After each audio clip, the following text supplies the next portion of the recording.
Hello everyone, आप सभी लोग का फिर से स्वागत है अपने पीडब्ल्यू वन गाइस के इस प्लेटफॉर्म पे।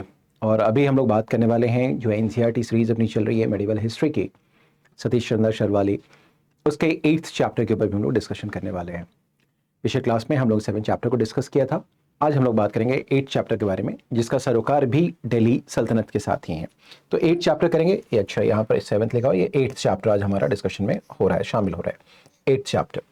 इस 8th चैप्टर में हम लोग बात करें तो अगर हम देखें तो यहाँ पे 3 एस्पेक्ट हैं। एडमिनिस्ट्रेशन कैसा था दिल्ली सल्तनत के टाइम पीरियड में, वो हमें बात करना है। इकोनॉमिक लाइफ किस तरीके का था, वो हमें बात करना है। सोसाइटी किस तरीके का था, वो हम लोगों को बात करना है। यानी कि administration, economy and social life हमें बात करना है, दिल्ली सल्तनत के दौरान में बात करना है। पहले मैं थोड़ा सा पहले ये ले लूँ आप लोगों के साथ कि इस टॉपिक के अंदर हमें बहुत ज़्यादा कहानी करने की ज़रूरत नहीं पड़ेगी, क्योंकि एडमिनिस्ट्रेशन का मतलब बिल्कुल फैक्चुअल डिटेल्स होंगे। इकोनॉमी के बारे में बात करें तो भी फैक्चुअल डिटेल्स ही ज़्यादा होंगे। सोशल लाइफ के बारे में अगर हम लोग बात करें तो भी फैक्चुअल डिटेल्स होंगे। क्यों? क्योंकि यहाँ पर कुछ हमारे पास क्या है, कुछ क्रॉनिकल्स होंगे, कुछ हिस्टोरियंस होंगे, उनके इंफॉर्मेशन के बेसिस के ऊपर ही हम लोग यहाँ के एडमिनिस्ट्रेशन के बारे को रिकंस्ट्रक्ट करेंगे, उनकी इकोनॉमी को समझने की कोशिश करेंगे एंड सोशल लाइफ को समझने की कोशिश करें। सो पहले ही आगे बढ़ने से पहले मैं आपको ये सूचित कर दूं, ये आपको बता दूं कि यहाँ पर मैं कुछ एनालिटिकल कॉन्सेप्ट नहीं होगा, जैसे जनरली मैं आपके साथ करता रहा हूँ कि स्लाइड्स होती हैं, लेकिन मैं नोट लेकर के मैं आपके साथ वो एक्सप्लेन कर रहा होता हूँ, डिस्कस कर रहा होता हूँ। लेकिन यहाँ पर हमें क्या करना है, बिल्कुल फैक्चुअल डिटेल्स है, तो हमें फैक्ट्स के साथ ही बात करना होगा। तो मैं आशा करता हूँ कि आप इससे ज़्यादा बोझिल नहीं होंगे, परेशान नहीं होंगे, ठीक है। लेकिन ये टॉपिक बहुत इंपॉर्टेंट है, क्योंकि आपने देखा होगा कि हिस्ट्री में जो कोई क्वेश्चंस आ रहे हैं, आई मीन प्रीलिम्स में, तो एंशिएंट हिस्ट्री से, मेडिवल हिस्ट्री से आप देखेंगे फैक्ट बेस्ड क्वेश्चंस काफ़ी ज़्यादा आते रहे हैं। ऑन एन एवरेज 1-2 क्वेश्चन तो रहता ही रहा है। तो इस लिहाज से ये आपके लिए काफ़ी महत्वपूर्ण हो जाता है, ठीक है। तो इसको थोड़ा सा हम लोग कर लेते हैं, लेकिन थोड़ा सा हिम्मत रखिएगा। यहाँ पर कोई कहानी नहीं बुन पाऊंगा, क्योंकि कहानी बुनने का स्पेस नहीं होगा। फैक्चुअल डिटेल्स हैं, थोड़ा फैक्चुअल डिटेल्स को समझने की आप कोशिश करेंगे। चलिए हम लोग शुरू करते हैं, ठीक है ना। लेकिन उससे आगे बढ़ने से पहले ये आप देखेंगे कि अपने पीडब्ल्यू के ऐप के ऊपर में ये सारी कोर्सेस अवेलेबल हैं। संकल्प का है, बैचेज है, प्रहार है, यूपीएससी प्रारंभ है, इनके सारे के फीसेस वगैरह भी डिटेल हैं। आप इस ऐप को डाउनलोड करके आप इन जो कोर्सेस है उसको एक्सेस भी कर सकते हैं, ठीक है। सो इसके अलावा ये आपका यूपीएससी जो प्रीलिम्स 2024 के लिए क्रैश कोर्स भी चला है, जो 8 जनवरी को शुरू होता है। दीज आर द फीचर्स जिसको आप देख सकते हैं, पढ़ सकते हैं, समझ सकते हैं। सो आज का टॉपिक जो अभी हम लोग बात कर रहे थे कि हमें बात करना दिल्ली सल्तनत के अंदर एडमिनिस्ट्रेशन कैसा था। तो एडमिनिस्ट्रेशन के तीनों स्तरों को हमें देखना होगा। We will have to look into all the 3 tier of administrative structure. Central level पे कैसा था, प्रोविंशियल लेवल पे कैसा था, लोकल एडमिनिस्ट्रेशन कैसा था, वो हम लोग को बात करना होगा। इसके अलावा इकोनॉमी के बारे में बात करना होगा एंड सोशल लाइफ किस तरीके था, इसके बारे में बात करेंगे। तो सबसे पहले हम लोग बात करते हैं एडमिनिस्ट्रेशन के बारे में। देखिए दरअसल होता क्या है कि जो दिल्ली सल्तनत है वो स्टैब्लिश होता है, आप देखेंगे 12th सेंचुरी के अराउंड, ठीक है ना। इनफैक्ट ये तो 1206 में स्टैब्लिश होता है, यानी कि बाय द एंड ऑफ 1206, यानी कि 1206 में बात करें तो 13th सेंचुरी शुरू हो जाता हमारा है। लेकिन हम मोर और लेस देखेंगे 12th सेंचुरी से लेकर के जब तक कि हमारे पास पूरा दिल्ली सल्तनत रहता है, यानी कि टिल 15th सेंचुरी के आसपास तक हम देखेंगे। 15th सेंचुरी के बाद से डिसइंटीग्रेट करना शुरू हो जाता है। तो इस टाइम पीरियड में हम देखते क्या है कि जो एडमिनिस्ट्रेशन का स्ट्रक्चर है वो हाईली सेंट्रलाइज्ड है, यानी कि इसका जो फीचर एडमिनिस्ट्रेशन का, वो सेंट्रलाइजेशन का फीचर है, हमें देखने को मिलता है। 15th सेंचुरी में आपने देखा होगा, जब मोहम्मद बिन तुगलक के समय ही हम देखेंगे, जब टाइम पीरियड आता है, ठीक है, तो हम देखेंगे क्या कि धीरे धीरे जो है सो दिल्ली सल्तनत डिक्लाइन और डिसइंटीग्रेट करना शुरू हो जाता है, जिसकी वजह से कई इंडिपेंडेंट जो है स्टेट्स का इमरजेंस होना भी शुरू हो जाएगा। तो हम देखेंगे क्या कि till 15th century, beginning after 15th century, उससे पहले तक हमें हाईली सेंट्रलाइज्ड एडमिनिस्ट्रेशन देखने को मिलता है। लेकिन 15th सेंचुरी के बाद से ही हम देखेंगे क्या कि जो इंडिपेंडेंट स्टेट्स आ रहे हैं, तो वहाँ देखेंगे क्या कि जो एडमिनिस्ट्रेटिव सिस्टम है वो हम देखेंगे क्या होता है कि वो थोड़ा सा सेंट्रलाइजेशन का जो एलिमेंट है वो कमना शुरू हो जाएगा। जो एडमिनिस्ट्रेटिव सिस्टम है हमारा सल्तनत का, had a powerful effect on many of them, ठीक है। लेकिन इसके बावजूद भी हम देखेंगे क्या कि जो दिल्ली सल्तनत के टाइम पीरियड में सुल्तान्स ने जो एडमिनिस्ट्रेटिव स्ट्रक्चर स्टैब्लिश करा है वो इंडिया में कई न्यू एडमिनिस्ट्रेटिव जो एलिमेंट्स हैं उसको इंट्रोड्यूस करेगा। आगे चल करके ये मुगलों के प्रशासनिक व्यवस्था को भी, एडमिनिस्ट्रेटिव स्ट्रक्चर को भी इन्फ्लुएंस करेगा, ठीक है ना। सो हम देखेंगे also influence the Mughal system of administrations which develop during the 12th century, ठीक है। अगर हम लोग बात करें तो हम देखेंगे क्या कि ये जो हाईली सेंट्रलाइज्ड एडमिनिस्ट्रेशन है, जो केंद्रीकृत शासन का ढांचा है, इसमें सुल्तान का जो पद था, सुल्तान जिसको कि हम लोग किंग समझते हैं, वो हाईएस्ट अथॉरिटी हुआ करता था, ठीक है ना, इंडिया में देखेंगे। और ये अपने आप को lieutenant of Abbasid Khalifa Baghdad के घोषित करेंगे, ठीक है ना। ये जो है अपने आप को लेफ्टिनेंट का मतलब एक तरीके से कहें तो देखें एक तरीके से कि डेप्यूटी थे, they were suppose to be the deputy of caliph, ठीक है ना।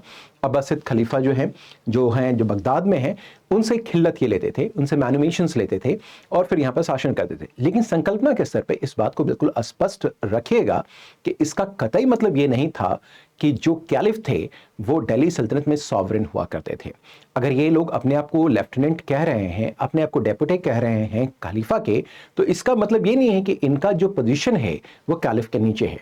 तो फिर कैलिफ का लेफ्टिनेंट होने का मतलब क्या है? इनफैक्ट इसका मतलब ये है कि मैं आपको ये बता दूं मैं आपको कि जो खलीफा हुआ करते थे, ये खलीफा जो होते थे जो है वो पूरे के पूरे इस्लामिक वर्ल्ड में, यानी कि जहां कहीं भी इस्लामिक राज्य हुआ है, पैन इस्लामिक जो इस्लाम का कॉन्सेप्ट हमारे पास है, पैन इस्लामिक स्टेट का जो कॉन्सेप्ट है, उसमें आप देखेंगे डिफरेंट सुल्तान्स या किंग्स या बादशाह हुआ करते थे, ठीक है ना।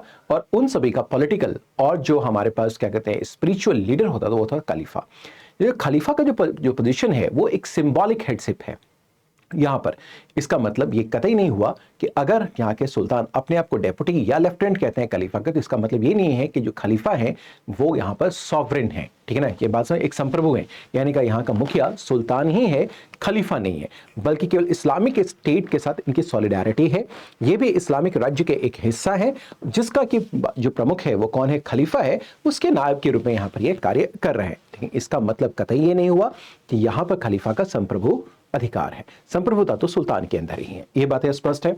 सो इंक्लूड द नेम ऑफ खुतबा इन द फ्राइडे।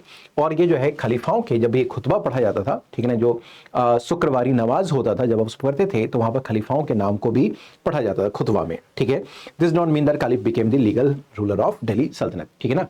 लेकिन ये इसका कतई मतलब नहीं है, जो मैंने आपको स्पष्ट किया कि वह यहाँ के वैधानिक जो है सो किंग है, सुल्तान है, ठीक है। नाउ कैलिफ जो है केवल एक मोरल पोजीशन है, ठीक है, जो मैंने आपको बताया है आपको, ठीक है ना, प्रोक्लेमिंग इस्लामिक वर्ल्ड का बस हिस्सा होने के कारण। सुल्तान का जो ऑफिस है बहुत इंपॉर्टेंट होता था, और ये जितने भी आपके पास पॉलिटिकल पावर है, मिलिट्री पावर है और लीगल पावर है, उन सभी का वो केंद्र बिंदु था। यानी कि सारे के सारे पॉलिटिकल पावर बात करें, मिलिट्री पावर बात करें और लीगल पावर बात करें, that was vested in the office of sultan. जहां तक लीगल ऑफिसर्स का मतलब है, तो लीगल ये प्रमुख कैसे होता था, इस बात को भी जरा समझने की कोशिश करते हैं कि सल्तनत पीरियड में जो भी न्यायाधीश वगैरह होते थे उनकी नियुक्ति भी सुल्तान के द्वारा ही की जाती थी, जजेस भी अपॉइंट होते थे, ठीक है ना। इसके अलावा सुल्तान जो है जितना भी कोर्ट ऑफ अपील होते थे फ्रॉम द डिफरेंट जजेस, जिनको कि काजीज कह सकते हैं, हम देखेंगे तो जहां कहीं भी कोई लीगल अगर है अपील किया गया किसी के पास भी, तो उन सभी की हम अगर देखेंगे कि एक कोर्ट ऑफ अपील के रूप में सुल्तान का पद भी था। यानी कि अगर हम बात करें कि अगर कहीं लोअर कोर्ट्स में कहीं भी इस्लामिक लॉ के अंदर किसी को कोई अगर कोई जजमेंट दे दिया गया, तो उसके विरुद्ध अपील का भी प्रोविजन था, जो कि आप सुल्तान के कोर्ट में कर सकते थे। तो इसका मतलब ये हो गया कि लीगल मैटर में भी, लीगल जुडिशियल मैटर में भी he was the supreme authority, ठीक है। अब आइए हम लोग बात करते हैं थोड़ा सा कुछ सुल्तानों के टाइम पीरियड को लेकर के, ताकि हम समझ सके कि डिफरेंट सुल्तान के समय में जो एडमिनिस्ट्रेटिव स्ट्रक्चर था, जो सेंट्रलाइजेशन ऑफ द पावर के बारे में बात करते हैं, या हम बात करें सेंट्रल एडमिनिस्ट्रेशन के बारे में बात करते थे, उसका दरअसल स्वरूप कैसा होता था। बलबन के बारे में अगर हम लोग याद करें तो हम देखेंगे बलबन जो है वो क्या करता था कि वो जस्टिस को बहुत ही न्याय के साथ, जो न्याय था का डिस्पेंशन बहुत ही इफेक्टिव था। वो यहां तक कहता है कि उसके जो रिलेटिव्स हैं, ठीक है ना, या जो हाई ऑफिसर्स थे, उनको भी किसी गलती करने पर उनको माफी नहीं मिलती थी, ठीक है ना, और उनको भी वही दंड दिया जाता था जो सामान्य लोगों को दिया जाता था। इसका मतलब इस समय जो जस्टिस डिलीवरी सिस्टम था सल्तनत में, बलबन के समय में, वो काफी ज्यादा वो क्या था, अनबायस्ड था। कोई पक्षपात किसी के साथ नहीं किया जाता था। अगर सुल्तान के रिलेटिव्स ने भी कोई गलती करी है तो उनको भी पनिशमेंट मिलता था। अगर हम लोग बात करें कोई नॉबिलिटी है, अगर उसने भी कोई गलती करी है तो उसको भी पनिशमेंट दिया जाता था। मोहम्मद बिन तुगलक के समय अगर हम लोग बात करें आए तो हम देखेंगे कि ये जो न्यायिक व्यवस्था था, जो जस्टिस डिस्पेंशन सिस्टम था या डिलीवरी सिस्टम था, वो और भी ज्यादा न्याय संगत था। क्यों? क्योंकि इस समय हम देखेंगे जो उलेमाज होते थे, उलेमाज का मतलब ये हो गया जो कि इस्लाम के जो स्कॉलर्स होते थे, इस्लामिक स्कॉलर्स होते थे, उनको भी हम देखेंगे क्या जो है सो न्याय के दायरे में लाया गया। पहले वो क्या था, दे वर एग्जेम्प्टेड फ्रॉम द पनिशमेंट्स। पहले जो उलेमास थे उनको दंड नहीं दिए जाते थे, they were exempted from the punishments. लेकिन मोहम्मद बिन तुगलक ने भी उनको जस्टिस सिस्टम के अंदर, लीगल जुडिशियल सिस्टम के अंदर शामिल कर लिया। एंड दे वर ऑल्सो जो है so they were also given harsh punishment. अगर उन्होंने कोई गलती करी है तो उन्हें भी कठोर दंड दिया जाता था। तो एक तो बलबन को हमने देखा, बलबन ने किसी को नहीं छोड़ा। बलबन ने किसी को छोड़ने का मतलब क्या है, ना तो अपने रिलेटिव्स को छोड़ा, ना ही अपने नोबिलिटी को छोड़ा, कि अगर उसने कभी कोई अगर उसने कोई कुकृत्य किया है, अगर कभी उसने कुछ गलती करी है तो उसका दंड का प्रावधान था। और आगे चल के देखेंगे ये जो न्याय व्यवस्था थी और भी ज़्यादा कुशल हो जाती है मोहम्मद बिन तुगलक के समय, जब जो हम देखेंगे जो उलेमाज हैं, जो कि इस्लाम के जानकार हैं, जो इस्लामिक स्कॉलर्स हैं, वो भी अगर कोई गलती करते हैं तो उनको भी हार्श पनिशमेंट दिया जा सकता था। इससे पहले ये प्रावधान हार्श पनिशमेंट का उनके लिए, उलेमाज के लिए नहीं हुआ करता था। इसके अलावा अब आइए, तो हमने बात किया कि भाई सेंट्रलाइजेशन के एलिमेंट क्या है, कौन कौन से पावर सुल्तान के अंदर थे, ये हमने बात किया। अब आइए हम देखते हैं कि जो ये पूरी की पूरी व्यवस्था है दिल्ली सल्तनत के अंदर, वहां पर उत्तराधिकार का क्या कोई नियम था। तो हम अगर बात करें तो यहाँ पर कोई भी लॉ ऑफ सक्सेशन जिसको हम लोग बोलते हैं वो अभी स्पष्ट होकर के नहीं आया था, ठीक है ना। यहाँ हम देखें कुछ भी, यानी कि जो राजा है उसका इलेक्शन किस तरीके का होगा ये स्पष्ट नहीं था, ठीक है ना। बट हम देखेंगे क्या कि प्रैक्टिस में क्या था कि कोई भी अगर रूलर है, ठीक है ना, तो उसका कोई भी सन क्या हो सकता, जो है उसका हायर हो सकता था, उसका सक्सेसर हो सकता था, ठीक है ना। इसका मतलब अगर हम ये बात करें कि कोई अगर सुल्तान है, ठीक है ना, और उसके कई अगर बच्चे हैं तो सभी के पास इक्वल राइट है। प्रिंस 1 है, प्रिंस 2 है, प्रिंस 3 है, प्रिंस 4 है, तो इन सभी के पास इक्वल राइट था कि इनमें से कोई भी सुल्तान बन सकता है, कोई भी नेक्स्ट किंग बन सकता है, रूलर बन सकता है। कोई भी यहां पर डिफाइंड लॉ ऑफ सक्सेशन नहीं था कि बड़ा लड़का ही बनेगा, छोटा लड़का बनेगा, ऐसा कुछ भी नहीं है। बेटा ही बनेगा, बेटी भी बन सकती है। जैसा कि आपने देखा है कि इल्तुतमिश ने रजिया, जो कि उसकी बेटी थी, उसको उसने अपना लीगल हायर घोषित किया था, ठीक है। तो इस तरीके से हम देखते क्या है कि यहाँ पर कोई लॉ ऑफ सक्सेशन हमारे पास काम नहीं चल रहा था। सभी बच्चों के पास हम देखेंगे equal claim to the throne हुआ करता था और बेटियों को भी यहाँ पर प्रेफर किया गया था, ठीक है ना। अब हम देखेंगे nobles to accept such a nomination, ठीक है ना। अगर हम देखें कि अगर हम बात करें यहां पर में, तो जनरली अगर कई बार क्या होता था कि अगर कोई सुल्तान अपना सक्सेसर अगर नॉमिनेट कर रहा है तो नॉबिलिटी को ये मंजूर करना पड़ता था, nobles to accept such a nomination. जैसे कि इल्तुतमिश ने, अगर हम लोग बात करें, रजिया को अपने नॉमिनेट किया था तो उनको मानना चाहिए। हालांकि अब रजिया के केस में देखेंगे बहुत सारी कंस्पिरेसीज हुई थी, बहुत सारे फैक्टर्स थे। रजिया तुरंत इमीडिएटली इल्तुतमिश के बाद गद्दी पे नहीं आती हैं, बल्कि रुकनुद्दीन फिरोज आता है, लेकिन बाद में जो रजिया सुल्ताना रजिया है वो गद्दी नसीह होती हैं, ठीक है ना। Muslim opinions generally adhere to the idea of legitimacy, ठीक है। ये हम देखेंगे कुछ भी जो है यहाँ पर में जो मुस्लिम ओपिनियन होता था इसको जरूर सीख किया जाता था सुल्तान के द्वारा, अगर वो कोई अपना जो है सो क्या कहते हैं सक्सेसर नॉमिनेट कर रहे होते थे, ठीक है ना। इसके अलावा हम देखेंगे क्या कि यहाँ पर में जो है पब्लिक ओपिनियन को भी यहाँ पर में जो है सो इग्नोर नहीं किया था, जब लोगों की राय भी ली जाती थी। अब हम बात करते हैं सुल्तान के बारे में ही, और आगे हम लोग बात करें तो पूरे हेड का, पूरे जो है स्टेट का वो हेड होता था, ठीक है ना। अब इनको सपोर्ट करने के लिए पूरा का पूरा क्या करते थे, एक काउंसिल ऑफ मिनिस्टर्स हुआ करता था, मंत्री परिषद हुआ करती थी सुल्तान को असिस्ट करने के लिए। So sultan was assisted by a number of ministers who were chosen by him. और इन सभी जो मंत्री होते थे इनको चुनने का काम कौन कर रहा था, वो खुद सुल्तान कर रहा था, चोजन बाय हिम ओनली, ठीक है ना, and remain in office at his pleasure. और कोई भी अगर मंत्री अगर है तो अपने पद पर वो क्या रहेगा, तब तक बना रहेगा जब तक कि सुल्तान चाहते हैं, यानी कि सुल्तान के इच्छा पर्यंत तक ही, यानी कि जो प्रसाद पर्यंत है वो तब तक अपने पद पर बने रहेंगे। अब इनमें से कुछ इंपॉर्टेंट ऑफिसर्स हैं, इनके बारे में हम बात करें, जैसे कि वजीर दरअसल प्राइम मिनिस्टर हुआ करते थे और इनके पास फाइनेंशियल पावर्स भी हुआ करते थे।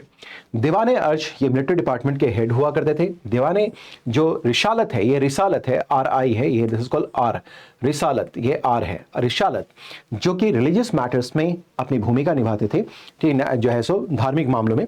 दीवाने इंशा जब भी कोई स्टेट कोई क्रॉसपॉन्डेंस करता था, कोई पत्राचार करता था, चाहे अपने ऑफिशियल्स के साथ या किसी भी डिप्लोमेट के पास या किसी अदर स्टेट के पास, तो ये दीवाने इंशा के थ्रू किया जाता है, दीवाने इंशा, ठीक है ना। जो बरीद हुआ करते, चीफ बरीद, ये इंटेलिजेंट ऑफिशियल्स हुआ करते थे, ठीक है ना। और वकील दर अगर हम लोग बात करें तो ये भी एक इंपॉर्टेंट ऑफिस होता था वकील दर का, जो कि रॉयल हाउस होल्ड होते थे, यानी कि राजा के कंफर्ट, राजा रानी जो भी होते थे उनके कंफर्ट्स का ध्यान उनके का रखा करते थे, यानी जो सुल्तान होते थे, सुल्तान एंड कोर्ट के मेंटेनेंस की जिम्मेदारी, सुल्तान के पर्सनल जो आपके पास जो कंफर्ट्स हैं उनका ध्यान रखने की जिम्मेदारी वकील दर की होती थी। कोर्ट को मेंटेन करना, कि कोर्ट के अंदर जो भी ग्रैंडोर है, जो पॉम्प एंड शो है, इन सबको देखने की जिम्मेदारी वकील दर की होती थी। So they are different, there are certain officers, certain ministers जो कि किंग को उनके डिफरेंट अफेयर्स में हेल्प आउट भी कर रहे हैं, ठीक है ना। अगर हम लोग बात करें यहाँ पर थोड़ा वजीर के बारे में, तो अगर हम बात करें कि ये के पास क्या था ये शुरू में अगर हम देखेंगे अर्लियर पीरियड में तो ये प्राइमरली मिलिट्री लीडर्स होते थे, लेकिन 14th सेंचुरी में देखेंगे क्या कि they become more an expert in revenue affairs as well and presided over large departments dealing with both income and expenditure. लेकिन एक्चुअली आगे चल करके हम देखेंगे क्या कि इनके जो वजीर का ऑफिस है इसकी रिस्पॉन्सिबिलिटी को एक्सपैंड किया गया, और इसमें जो हम देखेंगे क्या कि इनकम और एक्सपेंडिचर है इन सभी को भी शामिल किया गया, ठीक है ना। इसके अलावा हम देखेंगे एक सेपरेट ऑडिटर जनरल भी हुआ करते थे जो एक्सपेंडिचर एंड अकाउंट्स को देखते थे, इसको स्क्रूटनाइज करने का काम करते थे, ठीक है। ये सब जो है वजीर के अंदर ही रह करके काम करते थे और ऑडिटिंग का काम भी करते थे कि क्या जो है सो एक्सपेंडिचर हो रहा है, इनकम क्या आ रहा है, एटसेट्रा, ठीक है। इसके अलावा अगर हम लोग बात करें तो ये है दीवाने अर्ज, जो कि मिलिट्री डिपार्टमेंट का हेड हुआ करता था, दीवाने अर्ज के बारे में, ठीक है ना। सो अर्ज was not the commander in chief of the army, Sultan himself commanded all the armed forces, ठीक है ना। So head of the department केवल है, तो ये जरा फर्क है, ध्यान में रखिएगा कि ही वाज द दीवाने अर्ज was the head of the department of military department, but इसका मतलब ये नहीं कि he was the commander in chief. Commander in chief was Sultan himself, Sultan himself, ये इस विभाग का प्रमुख है, ठीक है ना। तो इसका मतलब ये नहीं कि ये मुख्य सेनापति है, मुख्य सेनापति की जिम्मेदारी दीवाने अर्ज के पास नहीं है, बल्कि सेनापति के ये बल्कि किसके पास है, वो सुल्तान के पास ही है। इस बात को समझिएगा कि दीवाने अर्ज केवल और केवल इस विभाग का अध्यक्ष है, प्रमुख है, मुख्य सेनापति नहीं है, ये ध्यान में रखने की बात है, ठीक है ना।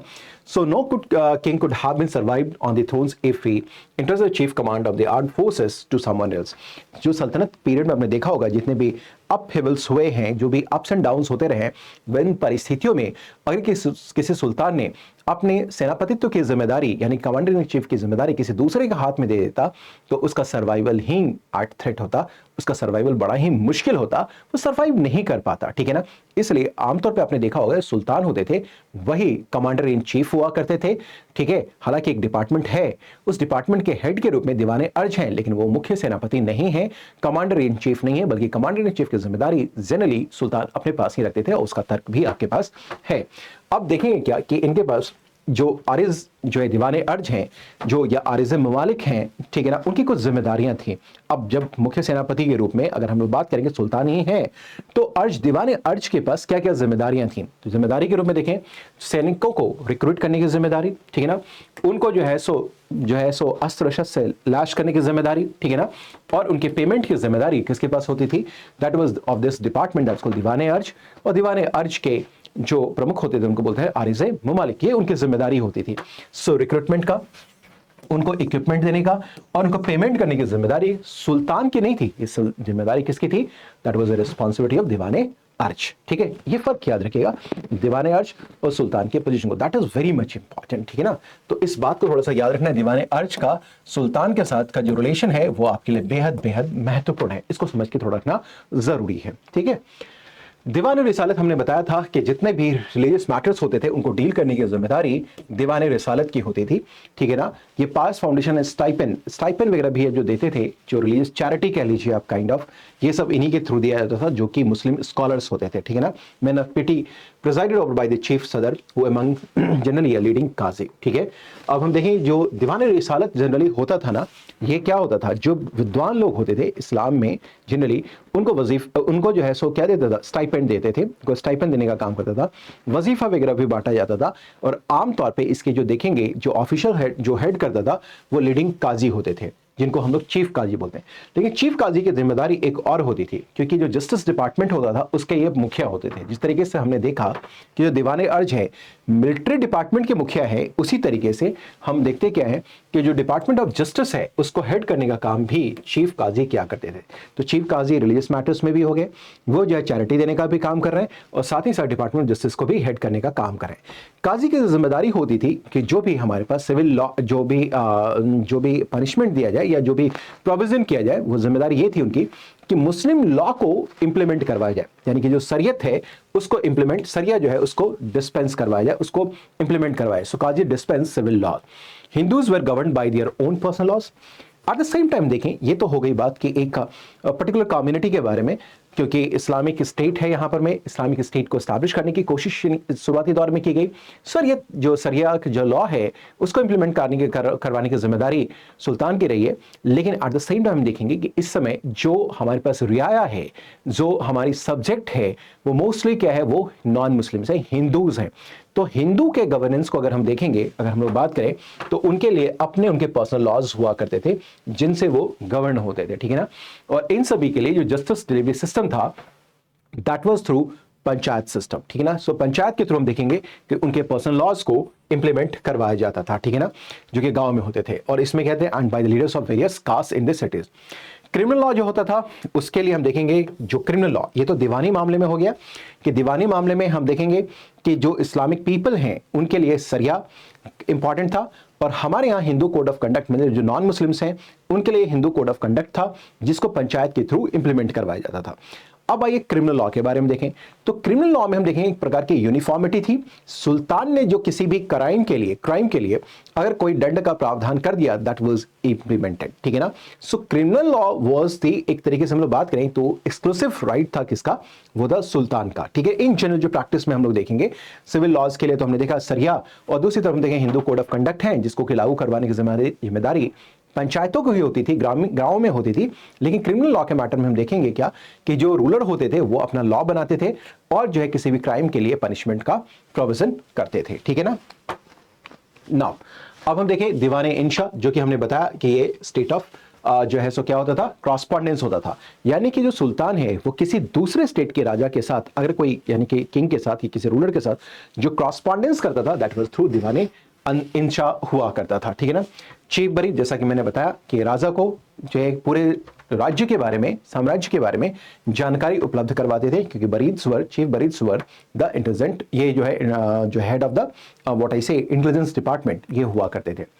वकीले दर के बारे में हमने आपसे बताया कि ये क्या होता था कि वकीले दर जो रॉयल हाउस होल्ड होते थे, यानी कि राजा के पर्सनल कंफर्ट्स का ध्यान रखना।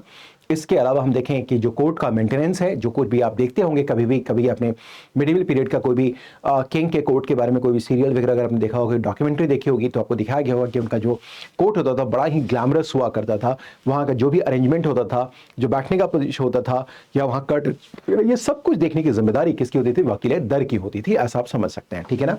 इसके अलावा फिरोज शाह तुगलक के समय में एक नया डिपार्टमेंट खोला गया जिसको बोलते हैं दीवाने बंदगान, जो कि स्लेव्स के लिए होता था। दीवाने बंदगान, ये होता था दीवान ए बंदगान, ये बंदगान होता था, दीवाने बंदगान, ठीक है ना।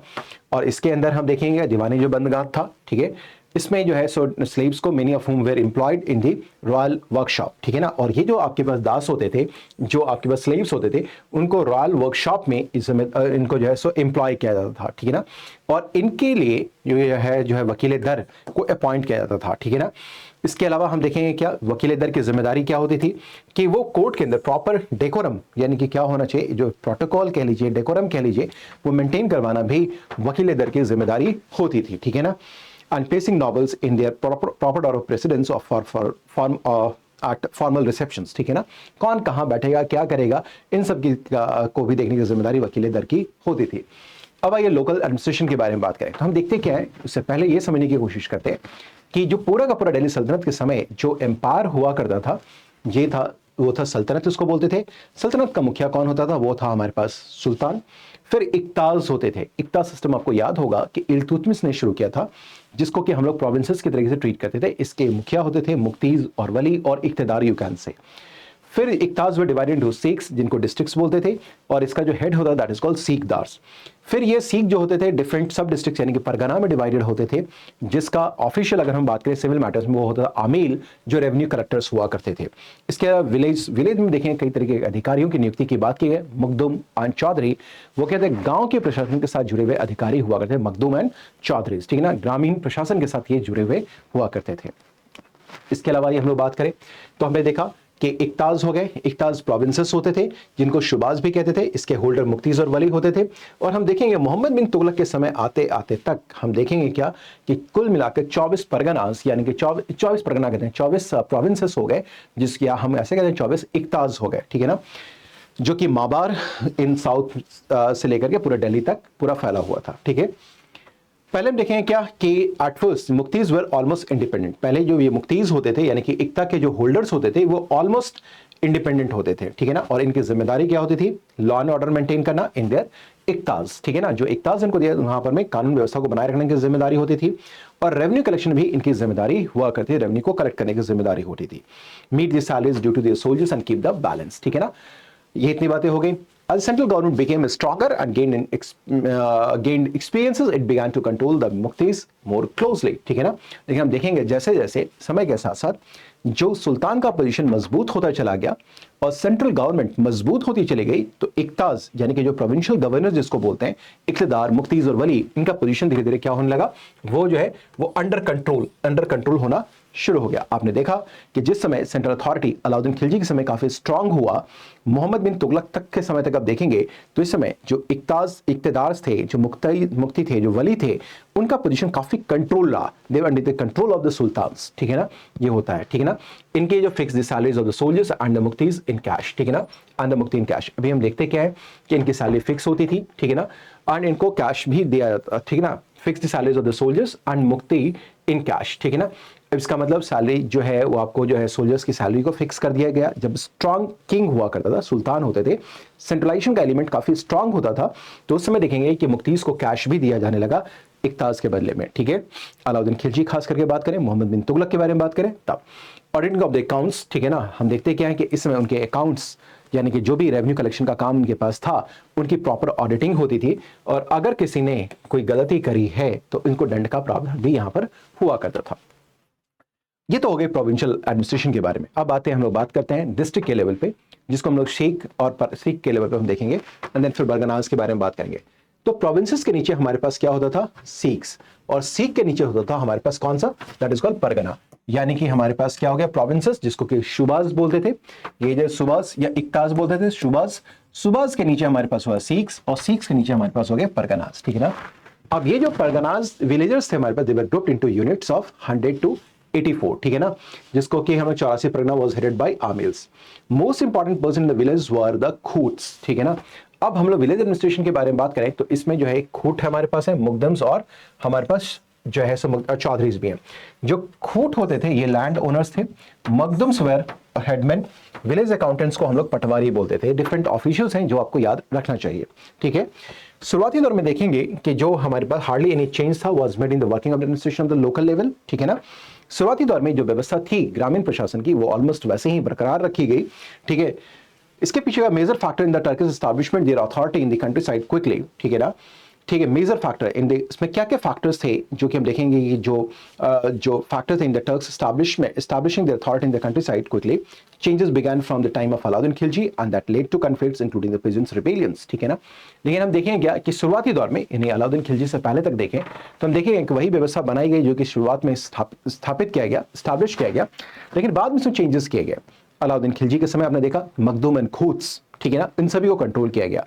आपको याद होगा मैंने ये भी बताया था कि ये जो नॉबिलिटी में जो लोग होते थे जो कि काफ़ी वेल ऑफ होते थे, जो कि मलमल के धोती और कपड़े पहनते थे, अभी घोड़े पे चढ़ते थे, पान चबाते थे, उन सभी को पोजीशन को अंडरमाइन कर दिया गया था, उनको कमज़ोर कर दिया गया। नतीजा ये हुआ कि अलाउद्दीन खिलजी के बाद हम देखेंगे कि कई रिवोल्ट्स और रिबेलियंस भी होने शुरू हो गए थे कंट्री साइड के अंदर, ठीक है ना, इंक्लूडिंग पीसेंट्स।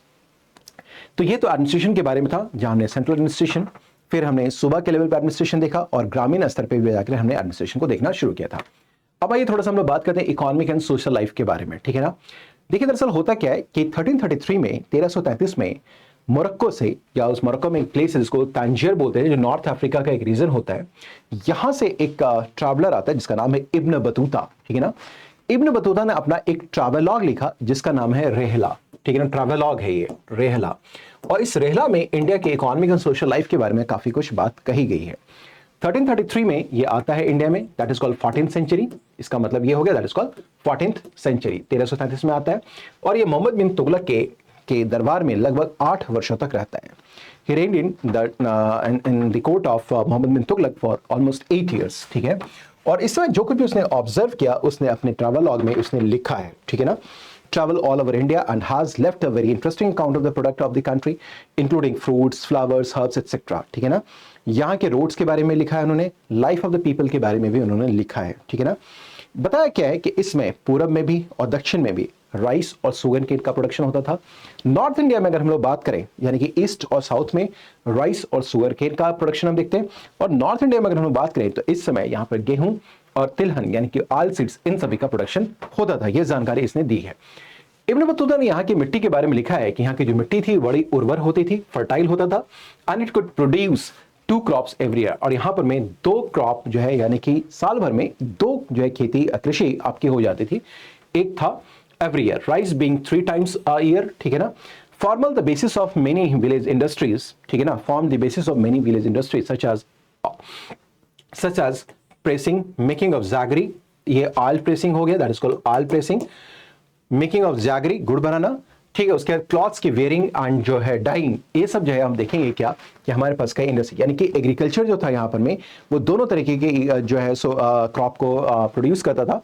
एक सब्सिस्टेंस के लिए यानी कि खाने के लिए, ठीक है ना, और दूसरा हमारे पास जो है सो कैश क्रॉप भी होते थे जिस पे बेसिस कई इंडस्ट्रीज का यहाँ पर डेवलपमेंट भी हो रहा था, ठीक है। तो ये भी हम देखेंगे, यहाँ पर हमें देखने को मिला। पीजेंट्स और रूरल लाइफ के बारे में अगर हम लोग बात करें तो यहाँ पर देखेंगे क्या कि रेकरिंग फमाइंस वगैरह भी होते थे कंट्री के डिफरेंट पार्ट्स में। यानी कि इस समय दिल्ली सल्तनत के काल में जो अकाल है, या हम बात करें फेमाइंस के बारे में, ये एक फ्रिक्वेंट फेनोमेनन था। रेकरिंग फेमाइंस होते थे in different parts of the country, ठीक है ना। और इनफैक्ट इस फेमाइन का इंपैक्ट ये पड़ा, और एग्रीकल्चर के प्रोग्रेसिव नहीं होने की वजह से इंपैक्ट ये पड़ा कि यहाँ पे जो किसान होते थे, जो अधिकांश किसान थे, हालांकि किसान की 2 कैटेगरी थी, एक थे प्रॉस्पेरस वेल ऑफ पीजेंट्री, ठीक है ना, generally they were the land holders थे, और दूसरी जो पीजेंट्री थी उनका position something like you can से कि जो एग्रीकल्चर जो लेबरर्स होते हैं उनकी जैसा था, उनका कंडीशन बड़ा खराब था, ठीक है ना। वो जो है सब्सिस्टेंस भी यानी कि जीवन निर्वाह के लिए भी खेती नहीं कर पाते थे, ठीक है ना। So all the thing did not live the level of subsistence also. There was a more prosperous section of the owners, जिनको कि हम लोग क्या, जिनके पास अपने लैंड होती थी, कल्टीवेशन का काम करते थे, दे वर जनरली प्रॉस्पेरस। तो ये दोनों ही इमेज आपको ध्यान में रखना होगा कि यहाँ पर में किसानों के 2 ग्रुप थे। वैसे किसान जिनके पास अपनी भूमि नहीं होती थी, वो एक तरीके से एग्रीकल्चर लेबरर की तरीके से काम करते थे, उनके लिए जीवन निर्वाह करना भी बड़ा मुश्किल का काम था। दूसरी तरफ एक तबका ऐसा भी था किसानों का जिनके पास अपनी जमीनें होती थी, कल्टीवेशन का ये काम होता था, उनकी कंडीशन अच्छी हुआ करती थी, ठीक है ना। सो अच्छी हुआ करती थी, ठीक है। They were considered the original settlers of the village and dumped the village panchayats also, ठीक है ना। विलेज हेडमेंट्स को यहाँ मुकदम्स बोलते हैं। लैंड लॉर्ड जो स्मॉल लैंड लॉर्ड्स हैं उनको खूट्स बोलते हैं, और उनके पास एक डिसेंट स्टैंडर्ड ऑफ लाइफ हुआ करता था। ये बातें हम लोगों ने यहाँ पर बात करी। अब आते हैं हम लोग ट्रेड, इंडस्ट्री एंड मर्चेंट्स के बारे में बात करें। देखेंगे क्या आप देखेंगे कि दिल्ली सल्तनत के टाइम पीरियड में एक डेफिनेट ग्रोथ हमें देखने को मिलता है ट्रेड के अंदर। व्यापार में देखेंगे कि एक निश्चित एक विकास हमें देखने को मिलेगा, ठीक है ना। With the consolidation of the Delhi Sultanate, improvement of the communication, establishing a sound currency system based on the silver tanka and copper dirham, ठीक है। दरअसल क्या है कि ये ट्रेड का डेवलपमेंट हो क्यों रहा है, तो इसके पीछे की वजह ये थी कि दिल्ली सल्तनत ने क्या किया था, up to certain extent you can say empire को कंसोलिडेट करा था।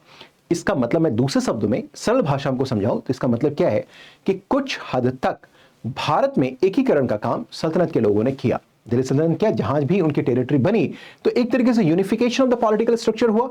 इसकी वजह से व्यापार करना थोड़ा सा आसान सा हो गया, ठीक है। इसके अलावा इनके साथ साथ देखेंगे कि कम्युनिकेशन के मींस भी थोड़े बेहतर हुए, ठीक है, in comparison to the earlier period, previous periods, ठीक है। तो देखिए संचार व्यवस्था थोड़ी सी मजबूत होती है, और इन लोगों ने एक तरीके से हम देखेंगे क्या, यहां पर हम देखेंगे कि करेंसी को भी स्टैंडर्डाइज्ड किया, जिसकी वजह से इकोनॉमी जो है वो हमारी साउंड हो गई, ठीक है ना। सिल्वर टंका, कॉपर के दिरहम, ये सारे कॉइन्स बनाए जाने लगे, जिसकी वजह से व्यापार हमारा ठीक से होना शुरू हो गया। अब हम बात करते हैं growth of town and town life के बारे में बात करें। इब्न बतूता की जानकारी के ऊपर ही हम ये बात करें तो उसने बताया कि जो भी इस्लामिक जगत है, पूरे के पूरे इस्लामिक जगत में अगर हम बात करें पूरब की तरफ, जो कि ईस्ट ऑफ पूरा eastern part of the Islamic world है, उसमें सबसे बड़ा कोई शहर अगर है तो वो है कौन? दिल्ली। और दिल्ली के बाद आपने देखा था कि जो देवगिरी, जो बाद में चल के दौलताबाद हुआ, जहां पर मोहम्मद बिन तुगलक ने अपनी कैपिटल को ट्रांसफर किया था, इसकी तुलना दिल्ली के साथ की गई है, ठीक है ना। इसका मतलब इक्वल दिल्ली इन साइज, ठीक है ना। और साथ ही साथ इससे यह भी पता चलता है कि दौलताबाद जो इक्वल इन साइज है, इसका मतलब यह है कि नॉर्थ और साउथ के बीच में कुछ ट्रेड कम्युनिकेशन हुआ करता था और उतनी ही प्रॉस्पेरिटी साउथ इंडिया में थी जितनी कि नॉर्थ इंडिया के अंदर थी, ठीक है ना। दौलताबाद से यह पता चलता है। इसके अलावा बंगाल और गुजरात के बारे में बात करें तो यहां पर हम देखेंगे फाइन क्वालिटी के फैब्रिक्स का डेवलपमेंट होता था बंगाल और गुजरात के अंदर।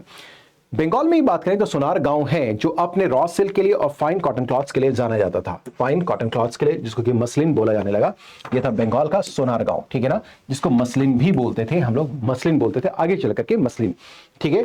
और इसके व्यापार के लिए जो है ईस्ट इंडिया कंपनी जब यहाँ पर स्टैब्लिश होगी तो बड़ी उत्सुक रहती थी मसलिन को लेकर के। दूसरी तरफ हम बात करें तो हम देखते हैं बंगाल के बाद गुजरात है। गुजरात में अगर हम लोग बात करें तो जो कैम्बे का रीजन है वो भी अपने टेक्सटाइल के लिए काफी फेमस था, साथ ही साथ वो प्रीशियस मेटल्स में गोल्ड और सिल्वर के काम के लिए भी जाना जाता था, ठीक है ना। इसका मतलब जो टेक्सटाइल है, कपड़े के ऊपर में सोने और चांदी के जरी के काम किए जाते थे, इसके लिए हमारे पास कैम्बे बहुत ही महत्वपूर्ण हुआ करता था, जो गुजरात का था। इंडिया वॉज फेमस फॉर, इस समय अगर हम बात करें भारत में जो फेमस था वो लेदर वर्क के लिए फेमस था, मेटल वर्क के लिए था, कारपेट वीविंग के लिए था, वुड वर्क के लिए था, इंक्लूडिंग फर्नीचर, स्टोन कटिंग एटसेट्रास, ठीक है। नेक्स्ट आज हम लोग बात करें new crafts introduced by the Turks. अब देखते हैं कि जो टर्क्स आए तो इन्होंने कुछ नए जो है सो क्राफ्ट को इंट्रोड्यूस किया, जैसे कि पेपर बनाने की तकनीक को विकसित किया। Art of manufacturing paper had been discovered by the Chinese in the 2nd century. हालांकि हम देखेंगे ये जो टर्क्स है इंडिया में लेकर के आए, ठीक है ना, पेपर मेकिंग टेक्नोलॉजी, लेकिन it was not their invention, ये उनकी खोज नहीं थी, ये उनका विकास नहीं था, ये उनका डेवलपमेंट नहीं था, रादर ये ऑलरेडी डेवलप किया गया था किसके द्वारा? चाइनीज के द्वारा। हम देखेंगे 2nd सेंचुरी के अंदर चाइनीज ने पेपर मेकिंग टेक्नोलॉजी को डेवलप किया। नेक्स्ट आइए तो ये लोग क्या जो टर्क्स है उन्होंने स्पिनिंग व्हील को भी यहां पर इंट्रोड्यूस किया, ठीक है ना। Production of textile was also improved, ठीक है। हम देखेंगे जो टेक्सटाइल का प्रोडक्शन था वो भी काफी इंप्रूव किया। Cotton could be cleaned faster and better by wider use of cotton carders bow, ठीक है, धुनिया जिसको बोलते हैं, ठीक है ना। हम देखेंगे जो कॉटन है उसको क्लीन किया गया, ठीक है ना, faster and better by wider use of the cotton carders bow, जिसको हम लोग धुनिया बोलते हैं, ठीक है। ये स्पिनिंग व्हील, इसके वजह से टेक्सटाइल को प्रमोशन मिला। Establish their position in the trade to countries on the Red Sea and the Persian Gulf, ठीक है ना। Establish position in the trade to countries, ठीक है ना। इनका व्यापार जो है रेड सी और जो पर्शियन गल्फ के कंट्रीज के साथ भी हुआ। Fine textiles Indian textiles were introduced to China also. जो हमारे मसलिन बनाने की जो कला थी, ये जो फाइन, जो महीन टेक्सटाइल थे, इंडियन टेक्सटाइल, उसको इंडिया चाइना तक ले जाया गया, ठीक है ना। Were it was valued more than silk. और जो भारतीय कपड़े थे, जो महीन कपड़े होते थे, उसकी जो कदर थी वो चीनी सिल्क से यानी रेशम से कहीं ज्यादा थी। हमारे यहाँ के जो कॉटन टेक्सटाइल हुआ करते थे उसकी मांग चीनी रेशम से ज्यादा चाइना में होनी शुरू हो गई थी, ठीक है ना। So this was a thing. अब देखते हैं कुछ हम लोग बात करें और भी फैक्चुअल डिटेल्स है। इंडिया के इंपोर्ट्स क्या क्या हुआ करते थे। वेस्ट एशिया में देखेंगे तो हाई ग्रेड टेक्सटाइल्स, जो साटिन, ग्लासवेयर, हॉर्सेस, ये सब इंपोर्ट होता था। चाइना से रॉ सिल्क एंड पोर्सलिन होता था इंडिया में। फिर अफ्रीका से हम लोग करते थे आइवरी यानी कि हाथी के दांत। साउथ ईस्ट एशिया से हम लोग मंगवाते थे क्या, साउथ ईस्ट एशिया मतलब इंडोनेशिया, जावा, सुमात्रा, बाली एक्सेट्रा, यहाँ से हम लोग स्पाइसेस लेके आते थे, दैट इज कॉल्ड मसाले। India had a favourable trade balance. लेकिन ये जो कुछ भी व्यापार अगर हो रहा था, हम देखेंगे जिन कंट्रीज के साथ, उसमें उनके साथ उन सभी का, ये जितने भी जहां से हम इंपोर्ट करें, West Asia, China, Africa, South East Asia, इन सभी में व्यापार संतुलन जो है यानी कि जो बैलेंस ऑफ ट्रेड था, that was in favour of India. व्यापार संतुलन किसके पक्ष में? वो भारत के पक्ष में था, ठीक है ना। Gold and silver coming to India from these countries. हम देखते थे भारत में इन राष्ट्रों से, इन राज्यों से, इन देशों से अगर हम लोग बात करें तो सोने और चांदी आते थे। फॉरेन ट्रेड जो था हमारा वो दोनों तरह से होता, जल मार्ग से भी होता था और जो है हमारे पास स्थल मार्ग से यानी कि ओवरलैंड एंड ओवरसीज, ये दोनों से होता था। सो ओवरलैंड भी एंड ओवरसीज भी होता था, ठीक है ना। And was truly an international enterprise. Travel was always risky, लेकिन देखेंगे इस समय जो भी ट्रैवलिंग थी, चाहे वो आपके पास ओवरलैंड ट्रेड हुआ करता था या ओवरसीज ट्रेड होता था, तो ये जो है सो यहाँ पर देखेंगे थ्रेट भी होता था, क्योंकि रॉबरी होती थी, सी पायरेट्स वगैरह भी हुआ करते थे जो कि लूटने का काम किया करते थे। तो इसका मतलब ये हो गया कि रास्ते इस वक्त बहुत सुरक्षित नहीं हुआ करते थे। व्यापार में जब लोग एक जगह से दूसरी जगह जाते थे तो उस समय उनके पास लूटे जाने का भी खतरा हुआ करता था, ठीक है ना, रिस्की था। Royal roads were kept in good shape and there were many sarais and on the way for the comfort and the safety of the travelers. इन बातों को ध्यान में रखते हुए जो सिक्योरिटी कंसर्न था, डिफरेंट सुल्तान्स के द्वारा ये कोशिश की गई थी कि रोड के किनारे वो क्या करें, सराय का निर्माण करें, इन यानी कि एक तरीका काइंड ऑफ धर्मशाला जिसको हम बोलते हैं, ताकि यहाँ पर जो व्यापारियों का कारवां चलता था वो क्या करे, पीरियडिकल ट्रैवल करने के बाद, कुछ समय तक ट्रैवल करने के बाद वहाँ पे वो आराम कर सकते थे, वहाँ रुक सकते थे, वहां पर में उनके जो जान और माल हैं उन दोनों की सुरक्षा हो सकती थी। अगर मान लें सराय नहीं हो वहां पर में, अगर मान लें कि सैनिक अगर वहां पर स्टेशन ना हो, तो रास्ते में कभी भी कोई भी लुटेरे आकर उनको लूट करके जा सकते थे। इस बात को ध्यान में रखते हुए जो है ये व्यापारियों का जो कारवां होता था उनके लिए कई जो है सो सराइज का निर्माण भी किया गया, ठीक है ना। हम देखेंगे क्या कि कई रॉयल रोड्स भी डेवलप किए गए, जिसमें से एक हमारे पास पेशावर से लेकर सोनारगांव तक है, जो कि मोहम्मद बिन तुगलक ने बनवाया था, ठीक है ना, built a road to Mohammad Daulatabad, ठीक है ना। तो देखिए इसमें कई रॉयल रोड्स भी डेवलप करवाए गए पेशावर से लेकर सुनारगांव तक, और मोहम्मद बिन तुगलक ने एक और रोड बनवाया था जो कि कनेक्ट करता था दिल्ली को दौलताबाद से भी, ठीक है। इसके देखेंगे यहाँ पर में जो है डाक व्यवस्था को भी काफी स्ट्रांग किया गया, ताकि बहुत तेजी के साथ हम देखेंगे क्या कि मैसेज को द्रुत से मतलब संचार व्यवस्था को स्ट्रांग किया गया। इसके लिए हॉर्सेस को डिप्लॉय भी किया गया, ठीक है ना, हॉर्सेस को, ठीक है ना, even more efficient and quickly by runners who were posted every few kilometres in towers which were built for the purpose, ठीक है ना। और देखेंगे क्या कि हम देखेंगे कोस मीनार्स जैसा कुछ कॉन्सेप्ट था, जहां पर में जो है सो राइडर्स हुआ करते थे, राइडर्स का मतलब रनर्स होते थे। अब जैसे हुआ क्या कि यहाँ पर एक कोस मीनार है, यहाँ पर आपके पास एक टावर है, यहाँ पे एक टावर है, तो यहाँ पर दौड़ता हुआ एक हॉर्समैन आता है, यहाँ पर मैं उनको कम्युनिकेशन का कुछ लेटर देता है, फिर ये यहाँ से वापस चला जाएगा और ये आगे लेकर के यहाँ जाएगा, ठीक है ना, फिर यहाँ से ये लेके आगे जाएगा और ये यहाँ से ये वापस आ जाएगा। इसका मतलब कम्युनिकेशन काफी फास्ट होता था और एक ही व्यक्ति या जो है व्यक्ति के ऊपर पूरी डिपेंडेंसी नहीं होती थी, बल्कि देयर वाज अ चेन, ठीक है ना। इस चेन सिस्टम के थ्रू कम्युनिकेशन को बहुत ही तेजी के साथ जो है सो सुल्तान तक पहुंचाया जाता था, ठीक है ना। So continue change the bell as he rang, so the man on the next relay may be able to see him from the tower and get ready to take his burden, ठीक है ना। घंटियां बजी होती, जो runner पीछे वाले कोस मीनार से आ रहा होता था वो घंटियां बजाते हुए आता था, ताकि जो कोस मीनार पे पहले से बैठा हुआ वहां पर जो सैनिक होते थे, जो रनर होते थे, उनको इन्फॉर्मेशन मिले, ताकि वो उनसे अपना जो है लेटर लेकर के या कोई भी जो कम्युनिकेशन था या कोई भी संचार के लिए खत कुछ भी होता था उसको लेकर फिर वो आगे मूव कर सके। इसके अलावा हम देखेंगे क्या व्यापार में हम देखेंगे फ्रेश फ्रूट्स को भी बाहर से मंगाया जाता था, खास करके खुरासान से। अब देखेंगे ड्राई फ्रूट्स वगैरह सुल्तान के लिए मंगवाए जाते थे, ठीक है ना। Mohammad bin Tughlaq at Daulatabad which was 40 days journey from Delhi, he regularly used to receive Ganga water for drinking purpose by means of these relays.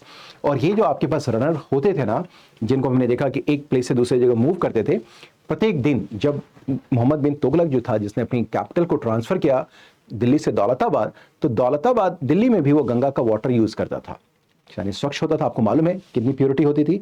और जब दौलताबाद में था तो भी वो गंगा वाटर यूज करता था पीने के लिए, ठीक है ना। और प्रत्येक दिन दिल्ली से दौलताबाद उसके लिए वाटर इसी रिले सिस्टम के द्वारा, इन्हीं रनर्स के द्वारा गंगा का वाटर उसके पास मोहम्मद बिन तुगलक के पास जाता था पीने के लिए, ठीक है। तो यू कैन अंडरस्टैंड कि कितना एफिशिएंट और इफेक्टिव सिस्टम रहा था इनका ये पोस्टल सिस्टम का, ठीक है। हम देखेंगे क्या कि इस समय आपने देखा कि जो इकोनॉमिक लाइफ था, इकोनॉमी थी, उसको और बूस्ट मिलता है इस कम्युनिकेशन फास्टर मीन्स ऑफ या इंप्रूवमेंट ऑफ कम्युनिकेशन के थ्रू, ठीक है ना। जो इकोनॉमी थी वो और ज्यादा प्रॉस्पेरस होगी, इससे ग्रोथ ऑफ ट्रेड होगा बोथ ओवरलैंड एंड सी, ठीक है ना। इसके अलावा हम देखते हैं अब कम्युनिकेशन देखा ना कि भाई संचार व्यवस्था बन रही है, फिर आप देखेंगे रोड्स बनाए जा रहे हैं कम्युनिकेशन के लिए, उसके अंदर सराइज बनाए जा रहे हैं, रनर्स रखे जा रहे हैं। तो इसकी वजह से क्या होता है कि हमारे कम्युनिकेशन जो सिस्टम था, संचार की व्यवस्था तो मजबूत हुई, जिसने अंततः हम देखेंगे व्यापार और वाणिज्य को भी प्रोत्साहन दिया। टर्क्स इंट्रोड्यूस और popularise a number of new crafts and techniques, ठीक है, ये हमने बात किया, कुछ तो हमने पहले भी बात किया। इसके अलावा देखेंगे यूज ऑफ आयरन स्टाइरअप्स हो रहे हैं, एंड हम देखेंगे यहाँ पर आर्मर, यानी कि अब देखेंगे छाती पे लगाने के लिए, बाजुओं पे लगाने के लिए आर्मर्स को डेवलप किया गया, both for the horses and rider for heavy and light cavalry preferred by the new rulers. ऐसे मेटलर्जिकल इंडस्ट्री को भी काफ़ी डेवलपमेंट मिला, मेटल क्राफ्ट्स को भी मिला। इसके अलावा पर्शियन जो है व्हील है उसका भी इंप्रूवमेंट हुआ, जिसको कि हम लोग राहट भी बोलते हैं, ताकि जो है हम देखेंगे कि वेल्स के साथ हम क्या करेंगे, कुआं से पानी निकाल करके इरिगेशन में लगा सकते हैं। ये जो इमेज आपको दिख रहा है ये राहट का ही इमेज है, जो कि एक डीप वेल से पानी को निकाल कर एग्रीकल्चर इरिगेशन के लिए यूज किया जा रहा है। ठीक है, इसके अलावा देखें अदर क्राफ्ट्स में हम देखें पेपर मेकिंग था, ग्लास मेकिंग था, स्पिनिंग व्हील था, अनइम्प्रूव्ड लूम फॉर वीविंग भी हुआ करता था। Introduction of superior mortar system बनाया गया सीमेंटिंग मटेरियल के रूप में। ठीक है ना, बात समझ पा रहे हैं। To erect a magnificent building based on arch and dome. तो आर्क एंड डोम के स्ट्रक्चर को सस्टेन करने के लिए यहाँ पर एक बहुत ही एडेसिव मटेरियल की जरूरत थी, और इसीलिए हम देखेंगे क्या कि मोटार्स को यहाँ पर डेवलप किया गया। सुल्तान एंड नॉबिलिटी के बारे में बात करें तो हम देखेंगे क्या कि सुल्तान और जो चीफ नॉबल्स होते थे उनके पास एक बहुत ही डिसेंट लाइफ स्टाइल हुआ करता था, एक गुड लाइफ होता था, स्टैंडर्ड लाइफ स्टाइल उनके पास हुआ करता था। ठीक है ना, at that time to standard ruling classes in the Islamic world in the west also. सुल्तान जो है सो in India built his own palace. ठीक है ना, हम देखेंगे क्या कि वो अपने लिए अपने फोर्ट्स पैलेसेस वगैरह बनाया करते थे। इनके कोर्ट्स भी बहुत ही सजे धजे डेकोरम बहुत ही ग्रैंडियोर होता था। बलबन के बारे में बात करें तो उसने अपना डार्जिलिंग कोर्ट एस्टैब्लिश करा था, और जितने भी पर्शियन ट्रेडिशंस थे उसको उसने इंट्रोड्यूस भी करा था, ये आपको याद होगा। So Balban had a very dazzling court which was designed to impress and strike a sense of awe in the hearts of the visitors। यानी कि उसका जो ग्रैंडियोर था उसके कोर्ट का, उसके पैलेस का, उसको देख करके कोई भी विजिटर आ करके क्या होता था, भयभीत रहता था कि इतना बड़ा किंग होगा, ये सुल्तान होगा। मोहम्मद बिन तुगलक के बारे में बात करें तो इसके बारे में इब्न बतूता उसके कोर्ट के बारे में जानकारी देता है, उनके पैलेस के बारे में जानकारी देता है। इब्न बतूता ये बताता है कि a person who wanted to visit the sultan had to pass through the lofty gates, 3 lofty gates which were heavily guarded। Ibn Battuta ने अपनी किताब में ये जानकारी दी है, यात्रा वृत्तांत में, ट्रैवलॉग में, रहला में इस बात की जानकारी दी है कि मोहम्मद बिन तुगलक सर किसी को मिलना होता था तो 3 बड़े बड़े गेटों से पहले क्रॉस करना होता था, तब वो सुल्तान का दर्शन कर सकता था। He then entered the court of thousands pillars which was a huge hall supported by polished wooden pillars। और जब वो 3 गेट को क्रॉस करता था तो एक लंबा कॉरिडोर होता था जिसके अंदर पिलर्स खड़े होते थे, लकड़ियों के उसमें पिलर्स होते थे, और उसके ऊपर में हम देखेंगे क्या वुडन पिलर्स होते हैं, was decorated with all kinds of costly materials and furnishing, जो कि वेल कार्व्ड होते थे, उनके इंट्रिकेट कार्विंग्स होती थी, एंड डेकोरेशंस भी जो है जो प्रीशियस मेटल्स और प्रीशियस मेटल्स का वहां पर होता था।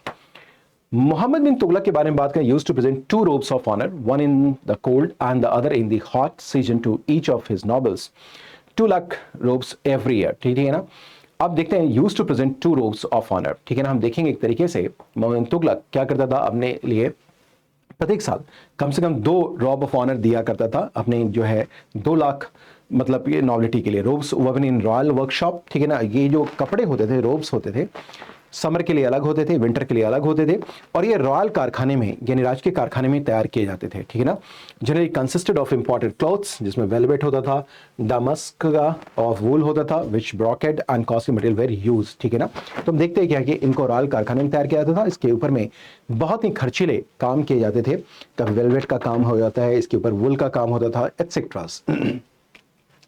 नाउ रॉयल कारखाना के बारे में अगर हम बात करें तो देखें यहाँ पर बहुत कॉस्टली मटेरियल बनाए जाते थे, जैसे सिल्क, गोल्ड, सिल्वरवेयर एटसेट्रा। ठीक है ना, stores of choices and rare goods यहाँ होते थे। Superintendent of the stores were instructed by Firoz Tughlaq to buy finely finished articles wherever and whatever price they were available। Single pair of shoes son cost 70,000। अब देखते हैं कि इस समय हम देखें इन रॉयल कारखाने में सुल्तान के जूतों को भी तैयार किया जाता था, और कहा यह जाता है कि उसके एक जोड़ी जूते के लिए करीब 70,000 सिंगल पेयर बनाने के 70,000 टंका खर्च किया जाता था।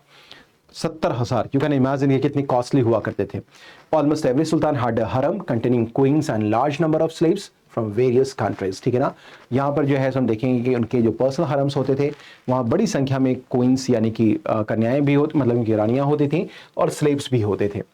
Nobles try to aid the sultan in outstanding living. और जो अमीर वर्ग होता था ये सुल्तान के इस जो ग्रैंडियोर है उसको ये वो नकल किया करते थे। जिस तरीके से शान और शौकत के साथ सुल्तान रहता था तो उनके अमीर भी उसी तरीके के लाइफ स्टाइल को मेंटेन करने की कोशिश करते थे। हालांकि अलाउद्दीन खिलजी ने क्या किया, इनको कंट्रोल करने की कोशिश करी थी। ठीक है ना, ठीक है, इनको कंट्रोल करने की कोशिश करी थी। Due to the rapid expansion of the empire, large salaries and allowances were given to the nobles by Mohammad bin Tughlaq. हम देखेंगे कि हम देखें कि जब साम्राज्य का विस्तार हुआ मोहम्मद बिन तुगलक के समय, तो इनके पास जो है सो सैलरीज वगैरह भी इनकी बढ़ाई गई थी, और उनको cash large salaries and allowances were given to the nobles. ठीक है, now town life, slaves, artisan, others के बारे में बात करें। जो टर्किश रूलिंग क्लास था इसेंशियली वो अर्बन रूलिंग क्लास था, यानी कि अगर हम बात करें जो नॉबिलिटी थी और जो रेजेंसी थी वो शहरों में रहा करती थी, ठीक है ना।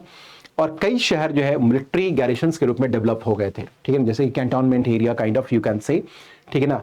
यहाँ पर में फूड, गुड्स एंड सर्विसेज सब प्रोवाइड होता था। एंड इनमें से जो कई शहर थे वो सांस्कृतिक केंद्र बन गए थे, कल्चरल सेंटर्स बन गए थे, ठीक है ना, कल्चरल सेंटर्स बन गए थे, यहाँ पर कल्चरल एक्टिविटीज वगैरह भी होती थे। जो मेडिवल मतलब कि मध्यकालीन शहर हुआ करते थे, हर मिसलेनियस पॉपुलेशन, यहाँ पर क्या है, कई जगहों से लोग आके रहते थे, यानी कि डिफरेंट रेसेस के लोग यहाँ पर रहते थे, पॉपुलेशन होता था, यानी हेट्रोजेनिटी थी यहाँ पर में, including meaning nobles and large scale of colours also, ठीक है ना। इतनी बात समझ पा रहे हैं। Since the work of teaching was largely in the hands of Muslim theologians, the उलमास and the lower officials trained to think and behave alike, ठीक है ना। और ये देखेंगे यहाँ पर में कई शिक्षा के केंद्र भी विकसित हुए जहाँ पर उलमास इन्वॉल्व हुआ करते थे। स्लेव्स एंड डोमेस्टिक जो है सर्वेंट्स के बारे में बात करें तो स्लेवरी भारत में एग्जिस्ट कर रही थी, और वेस्ट एशिया में, पश्चिम एशिया में भी, एंड यूरोप में फॉर अ लॉन्ग टाइम, काफी लंबे समय तक हम देखेंगे पश्चिम एशिया में, भारत में और यूरोप में ये एग्जिस्ट करता था। लेकिन स्लेव का पोजीशन हर जगह डिफरेंट था, अलग अलग हुआ करता था। हम देखेंगे one born in the house hold, कुछ लोग ऐसे होते थे जिनका जन्म घर में ही होता था। वन परचेज वन एक्वायर्ड, हम देखेंगे कुछ को आपने देखा, जैसे कि हमने बात किया था मलिक कफूर के बारे में, बात किया था अलाउद्दीन खिलजी के समय, उसे खरीदा गया था। तो कुछ जो होते घरों में जन्म लेते थे, क्योंकि आपको मालूम होगा स्लेव का पोजीशन काफी बढ़िया हुआ करता था, स्लेव्स के साथ शादी विवाह भी किए जाते थे। तो कुछ का जन्म घरों में हो गया, कुछ को खरीदा जाता था, कुछ को एक्वायर किया जाता था।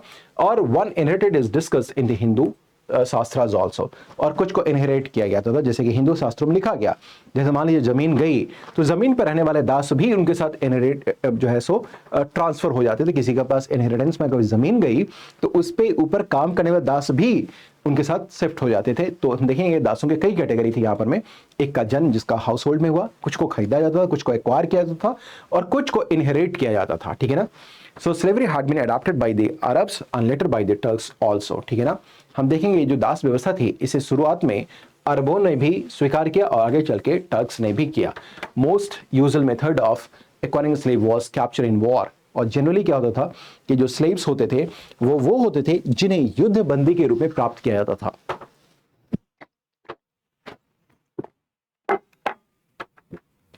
Slave markets from main and when दोनों ही एग्जिस्ट करते थे। जो है हम देखेंगे तो जो स्लेव मार्केट होता था, दासों के लिए जो बाजार हुआ करता था, वो एग्जिस्ट करता था। इस दास बाजार में महिलाएं भी होती थी और पुरुष भी हुआ करते थे, और ये भारत के साथ साथ वेस्ट एशिया में भी प्रचलित था। Slaves were generally brought for domestic services for company or for their special skills, ठीक है। जनरली इनको जो है सो क्या किया जाता था, डोमेस्टिक सर्विस के रूप में लाया जाता था, ठीक है, डोमेस्टिक सर्विसेज के लिए। स्किल्ड स्लेव्स जो है ना उनको बहुत उनकी वैल्यू होती थी, और वो देखेंगे क्या कि जो स्किल्ड जो भी स्लेव्स होते थे उनकी वैल्यू काफ़ी ज़्यादा अच्छी होती थी, ठीक है ना, और वो काफ़ी इंपॉर्टेंट ऑफिसेस को भी एंजॉय करते थे। जैसा कि आपने देखा होगा कुतुबुद्दीन ऐबक के जो स्लेव्स थे वो they were enjoying very good position, बहुत ही अच्छे पोजीशंस को एंजॉय करते थे, ठीक है। Can be argued that the condition of slaves was better than that of the domestic slaves, लेकिन हम देखें can be argued that condition of slave was better than the domestic servants, क्या जो दास थे उनकी स्थिति घरेलू नौकरों से कहीं ज्यादा बेहतर थी। ये क्यों? Because the master of the farmer was obliged to provide him food and shelter while a free person may starve to death, ठीक है ना। अगर हम लोग बात करें जो मास्टर होता था ना was obliged to provide him food and shelter, क्योंकि जो स्लेव होते थे उसको फूड और शेल्टर दोनों मिलता था, while a free person may starve to death, ठीक है ना। लेकिन जो फ्री हमारे पास पर्सन होते थे यानी कि जो सर्वेंट्स होते थे उनकी स्थिति खराब होती थी, ठीक है, उनके पास दो वक्त का भोजन भी नहीं मिलता था। स्लेव्स शादी भी किए जाते थे, ठीक है ना, and to some own some personal properties, जैसे मैंने कहा कि जो स्लेव्स थे उनके साथ वैवाहिक संबंध भी स्थापित होते थे, और उन्हें प्रॉपर्टी इनहेरिटेंस का भी राइट, यानी कि जो संपत्ति है उसको भी इनहेरिट करने का राइट हुआ करता था।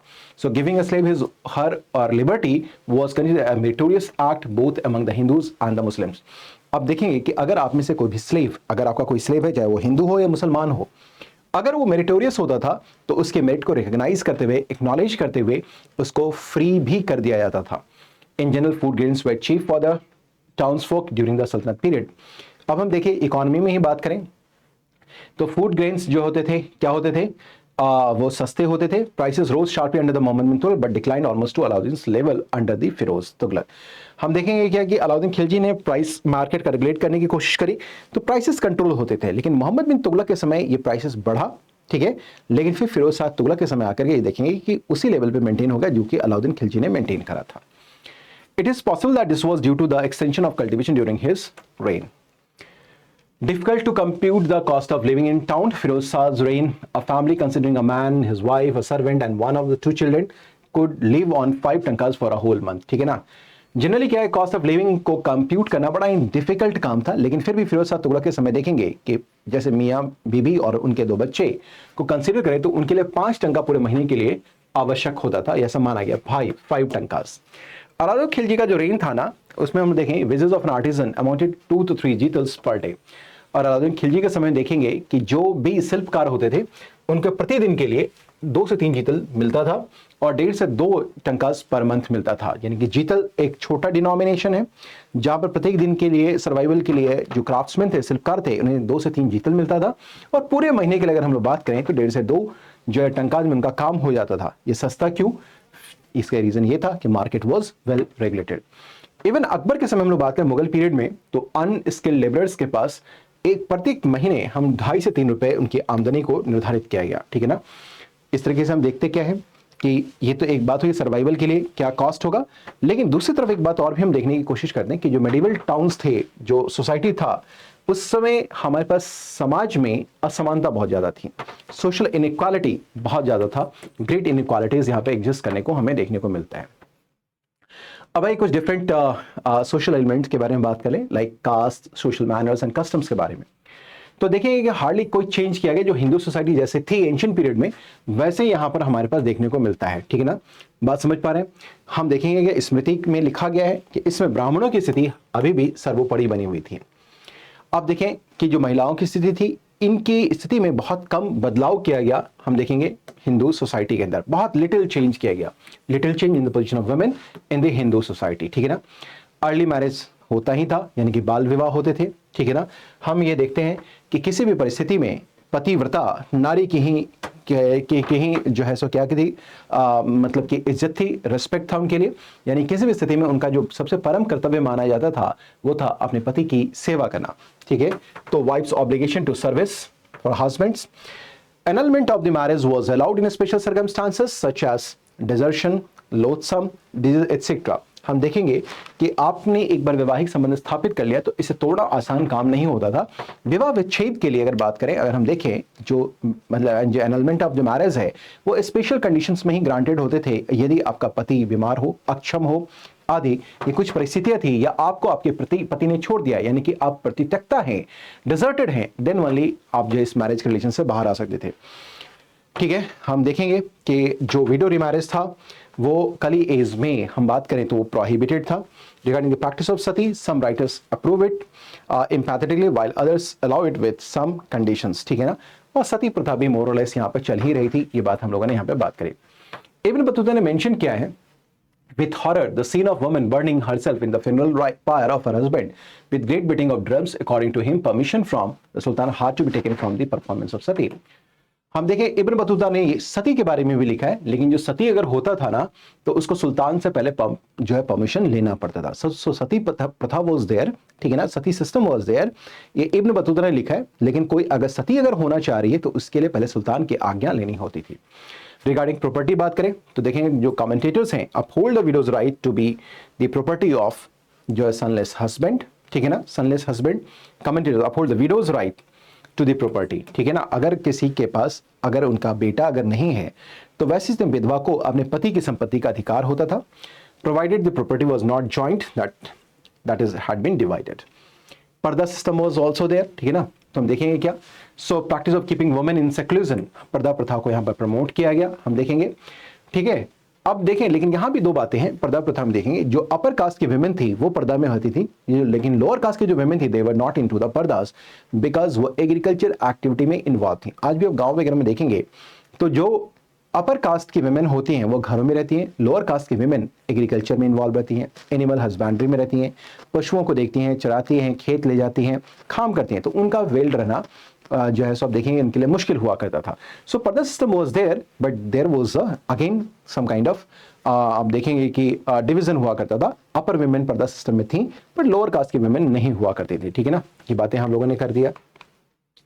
सोशल डिवीजन में अगर हम लोग बात करें तो हम देखेंगे क्या कि जो सल्तनत पीरियड में जो मुस्लिम सोसाइटी था वो एथनिक और रेशियल ग्रुप्स के ऊपर में हम देखेंगे क्या कि डिवाइडेड था। और यही कारण है, यहाँ हम देखेंगे कि ये तुर्की मुस्लिम्स होते थे, ईरानियंस होते थे, अफगान्स होते थे, इंडियन मुस्लिम्स भी होते थे, और इनके बीच में जनरली शादी नहीं होती थी, उनके बीच में आपस में मैरिज रिलेशंस नहीं होते थे।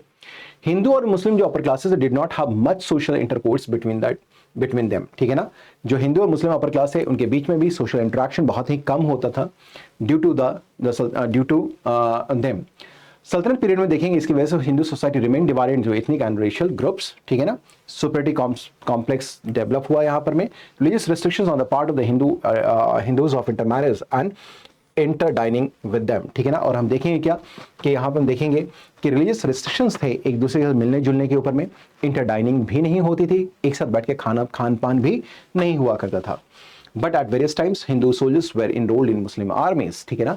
लेकिन कई ऐसे वक्त हमें देखने को मिले कि एक तरीके से हम देखते थे क्या कि हिंदू और मुस्लिम में भेद है, वो अलग अलग रहते हैं, लेकिन कई जगहों पे हिंदू जो सोल्जर्स थे वो मुस्लिम आर्मी में भर्ती भी हुआ करते थे, ठीक है ना।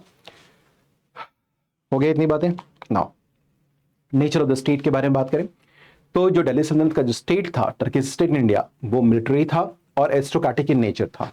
ये बातें समझ पा रहे हैं। Turkish nobles tried at first to monopolise the high officers of the state.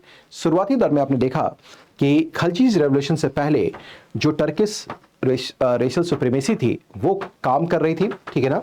Monopolise the high office of the states, denying a share to the Tajiks, Afghans and other non-Turkish, ठीक है ना। लेकिन बाद में चल के देखेंगे कि जो टर्किश सुप्रीमेसी थी वो क्या हो गई, वो डिक्लाइन करेगा खलजी के साथ साथ, और उसके बाद जो है सो हेट्रोजिनस जो है मतलब आई मीन नॉबिलिटी वो क्रिएट होगी। टर्के नॉन टर्क्स का जो है का एम्प्लॉयमेंट जो है सो आपके नॉबिलिटी में होना शुरू हो जाएगा, ठीक है। इतनी बातें थी। नेक्स्ट आइए हम लोग बात करें, Hindus dominated trade and constitute the rural aristocracy.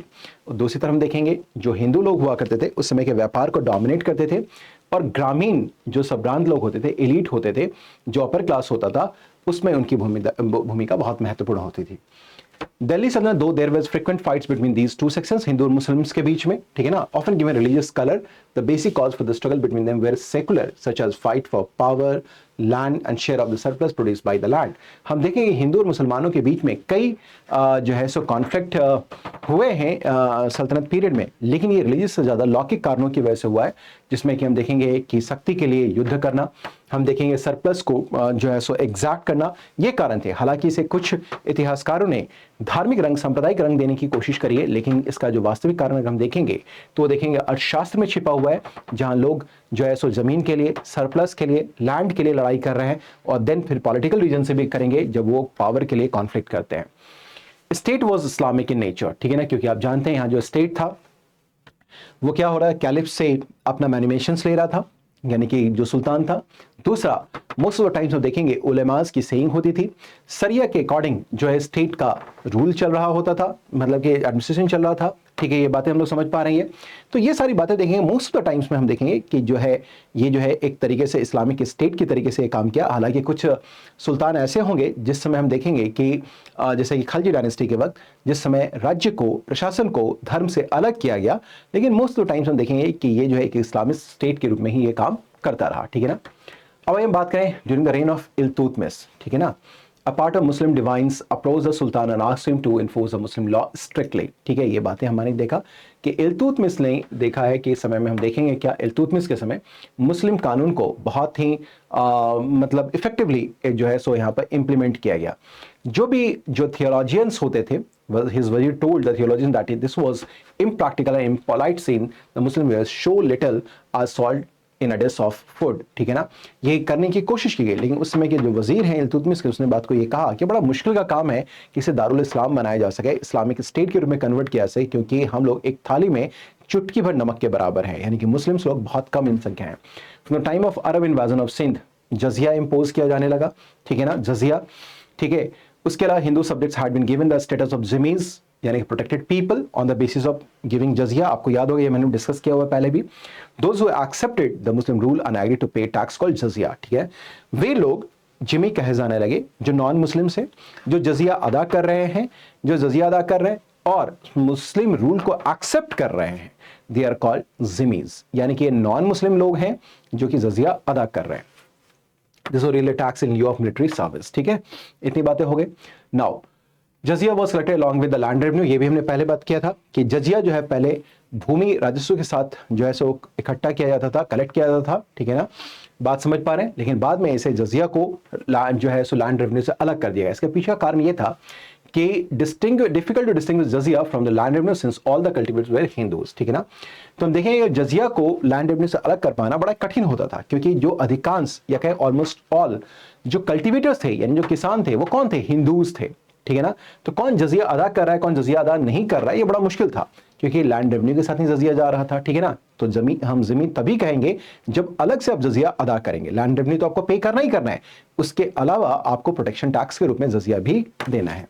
Firoz Shah ने क्या कर दिया, इस समय जो है सो जजिया को अलग कर दिया, जजिया को अलग कर दिया किसके साथ, लैंड रेवेन्यू के साथ। ये भी हमारे लिए प्रीलिम्स के लिए इंपॉर्टेंट हो जाता है कि किस सुल्तान ने जजिया को लैंड रेवेन्यू के साथ अलग किया था। This was Firoz Shah Tughlaq.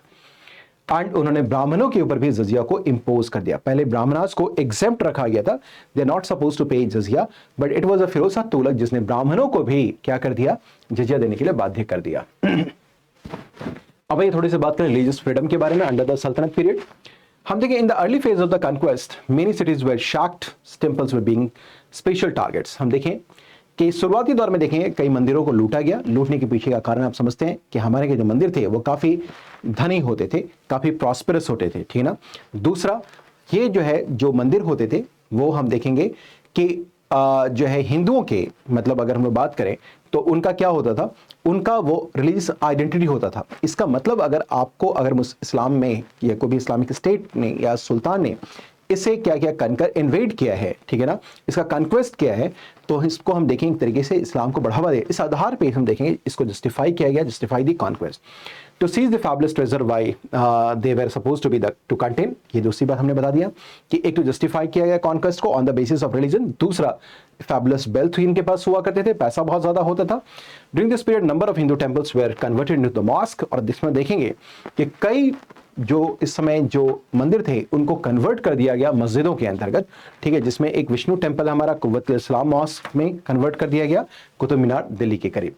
इसके अलावा देखेंगे जैसे जैसे टर्क्स यहाँ सेटल होने शुरू हो गए, उन्होंने अपनी मस्जिदों को बनाना भी शुरू कर दिया। यानी कि शुरुआती दौर में हम देखेंगे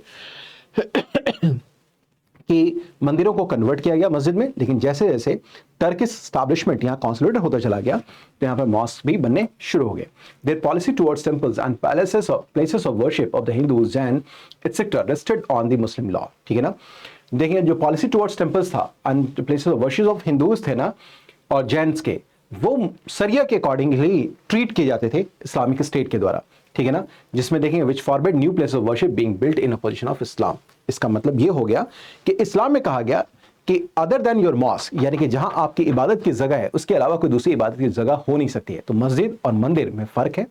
जब मस्जिद का रिकॉग्निशन इस्लाम के अंदर है तो दूसरी जगह के रूप में हम इबादत की जगह के रूप में मंदिर को देख सकते हैं, जैनों के स्थलों को देख सकते हैं जिसको इजाजत नहीं मिली, ठीक है ना। और इसलिए हम देखेंगे मंदिरों को तोड़ने की कवायद भी होती रही, ठीक है। इसीलिए ये जो लाइन लिखा गया है कि they were policy towards the temples and palace places of worship the Hindus देना रेस्टेड ऑन द इस मुस्लिम लॉ, यानी कि सरिया जो कि केवल और केवल क्या कर रहा है, जो है मॉस्क को क्या कर रहा है, एक्नॉलेज कर रहा है प्लेस ऑफ वर्शिप के रूप में।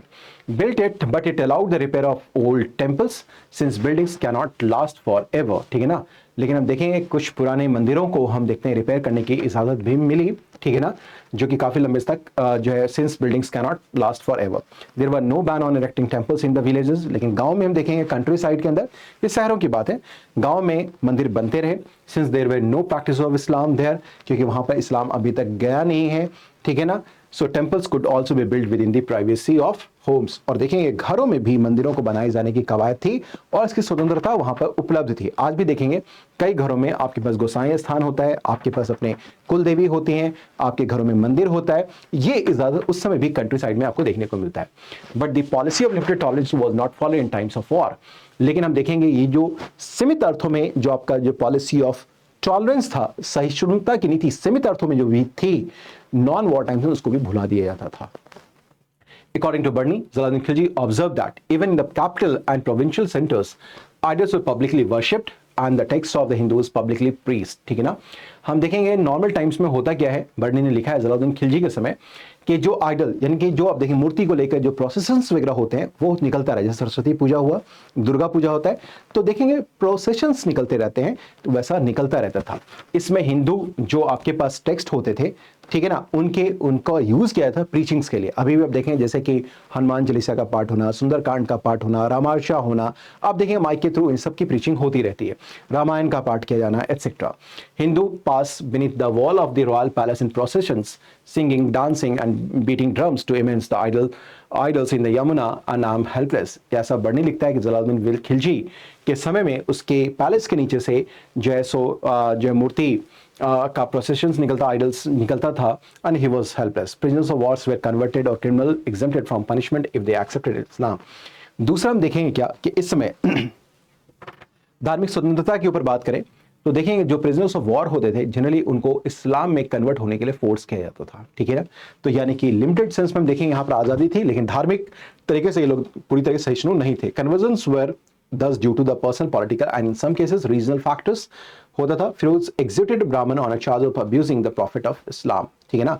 हम देखेंगे क्या कि सहिष्णुता का लेवल उसमें देखेंगे कि और भी हमारे पास सकरा हो जाता है जब फिरोज शाह तुगलक ने एक ब्राह्मण को, ठीक है ना, उसको जिंदा जला दिया था जब उसने क्या किया, प्रॉफिट इस्लाम को अब्यूज करा था। The Muslims rulers had realised that the Hindu faith was too strong to be destroyed by force. ठीक है ना। ये बातें हो गई तो हमने देखा कि यहाँ पर सीमित अर्थों में हमारे पास क्या दिखाई दे रहा है, हमारे पास धार्मिक स्वतंत्रता दिखाई दे रही है। और ये जो सीमित अर्थों में धार्मिक स्वतंत्रता थी वो कुछ विशेष परिस्थितियों में जैसे युद्ध के समय ये जो आज़ादी थी आपके पास धार्मिक रूप से जो सहिष्णुता के धार्मिक जो आज़ादी थी वो आपकी रिस्ट्रिक्ट हो जाती थी। तो मैं आशा करता हूँ कि ये चैप्टर भी आपने तरीके से समझ लिया होगा। ये ज़्यादा आपका फैक्चुअल टॉपिक रहा है। ठीक है ना। इसके बावजूद भी मैंने ये कोशिश करी है कि जहाँ कहीं भी आपको एनालिसिस दिया सके उसको मैंने दिया है, लेकिन ये ज़्यादा आपके पास फैक्चुअल टॉपिक है। लेकिन मैं कहूँगा इस टॉपिक को भी आप मिस मत करें, इसको भी आप देखिए। यहाँ पर बहुत इंपॉर्टेंट इन्फॉर्मेशन दी गई हैं जो आपके फिल्म्स के लिए बेहद बेहद महत्वपूर्ण है। So thank you very much guys. See in the next session. Till then bye bye, take care everyone with lots of love and blessings. Take care everyone. मिलते हैं फिर नेक्स्ट चैप्टर के साथ नेक्स्ट सेशन में। Till then bye bye, take care everyone, lots of love and blessings. Thank you.